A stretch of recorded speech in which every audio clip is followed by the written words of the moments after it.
जी, तो last video में हमने शेल स्क्रिप्टिंग कर ली थी। अब हमने ये करना है कि हमने एक शेल स्क्रिप्ट लिखनी है जो कि हम प्रोफाइल.डी के फोल्डर में रखेंगे। उसे होगा ये कि जब भी हमारी लिनक्स चलेगी तो हमारा सर्वर ऑटोमेटिकली अपडेट हो जाया करेगा, यानी कि स्टार्टअप के ऊपर वो वाली शेल स्क्रिप्ट रन हुआ करेगी। तो सबसे पहले मैं आपको एक चीज वार्निंग दे दूं, ये सिर्फ और सिर्फ लिनक्स सर्वर के लिए है। डेस्कटॉप इन्वायरमेंट पे इसको ना कीजिएगा। नेक्स्ट वीडियो में मैं आपको दिखाऊंगा कि इसकी क्या वजह, वो मैंने जो उबंटू खराब की है वो मैं आपको ठीक भी करके दिखाऊंगा। ठीक है जी, तो स्टार्ट करते हैं। सबसे पहले जो हम करने के वाले हम करेंगे ये कि 10 सेकंड या 5 सेकंड हमारी पहले स्क्रिप्ट रुकेगी, फिर एक मैसेज दिखाएगा कि आपका सर्वर अपग्रेड होने लगा है, फिर सर्वर अपग्रेड हो जाएगा, फिर उसके बाद जो है वो नीचे दिखेंगे कि आपका सर्वर सक्सेसफुल अपडेट हो चुका है। ये वाला मैसेज भी साथ दिखाएंगे। मैं अपग्रेड या अपग्रेड अपडेट और अपग्रेड को मिक्स करते रहता हूँ, तो लिहाजा इसके ऊपर गौर करने की जरूरत नहीं है। ठीक है जी, तो अब स्टार्ट करते हैं। सबसे पहले हम cd/profile.d में जाएंगे, एंटर करेंगे। ये यहाँ पे आ गए हम। यहाँ पे हम एक फाइल बनाएंगे, तो sudo nano। इसके बाद आपने फाइल का नाम देना है। मैं रख देता हूँ start.sh या update.sh भी आप रख सकते हो। तो सबसे पहले हमने शबैंग देना होता है, तो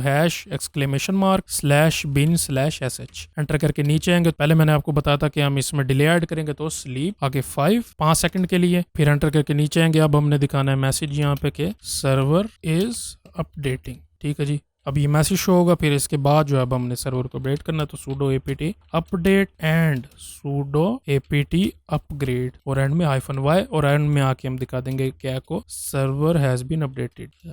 अपडेट। अच्छा, इसके काफी सारे और भी यूजेस हैं, आप वो भी कर सकते हैं। ये फिलहाल ये तो सिंपल सा है कि जब भी आपकी लिनक्स स्टार्ट होगी तो आपका सर्वर अपडेट हो जाएगा, आपके पैकेजेस वगैरह सारे। Ctrl+X प्रेस करेंगे, फिर Y, फिर एंटर करेंगे, ये सेव हो जाएगा। अब हमने ये करना है कि सिंपल सिस्टम को रीस्टार्ट करते हैं, तो रीबूट नाउ एंटर करेंगे, तो अभी हमारा सिस्टम जो है वो रीबूट हो रहा है। याद रखिएगा, बार बार बता रहा हूँ, डेस्कटॉप इन्वायरमेंट वाले के साथ ये आपने इस्तेमाल नहीं करना, क्योंकि वो टर्मिनल में ओपन नहीं होता, या लिनक्स का सर्वर जो है वो टर्मिनल होता है, तो इसलिए यहाँ पे चल जाता है। अब ये देखें, अगर Ctrl+C दबा दिए ये स्क्रिप्ट रुक जाएगी, लेकिन अब 5 सेकंड काउंट करेंगे तो ये देखें सर्वर इज अपडेटिंग लिखा आ गया और ये अपग्रेड हो गया, और एंड में लिखा आ गया सर्वर हैज बीन अपडेटेड। तो यानी कि हमारे 5 सेकंड का हमने डिले ऐड किया, तो उससे हमें ये फायदा हुआ है कि अगर हम इसको रोकना चाहे Ctrl+C प्रेस करेंगे, हमारी स्क्रिप्ट जो है वो रुक जाएगी। तो आप इस तरीके से कर सकते हैं कि शेल स्क्रिप्ट लिखकर डायरेक्ट ऐड कर सकते हैं, या उस स्क्रिप्ट को रीडायरेक्ट भी कर सकते हैं। किसी और फोल्डर में पड़ी होगी, वहां से आप // ऐड करके इसको रन कर सकते हैं। इसकी परमिशन चेंज करने की जरूरत नहीं होती। प्रोफाइल.डी के अंदर सिर्फ रूट यूजर ऐड कर सकता है, उसके अलावा कोई भी नॉर्मल यूजर ऐड नहीं कर सकता। इसीलिए हमें इसके फाइल की परमिशन चेंज करने की जरूरत नहीं थी, ताकि ये इसी वजह से जो है ये फाइल रन होगी ये खुद ही। ठीक है जी, तो इस तरीके से करके आप प्रोफाइल.डी के अंदर फाइल ऐड करके स्टार्टअप के ऊपर रन करते हैं।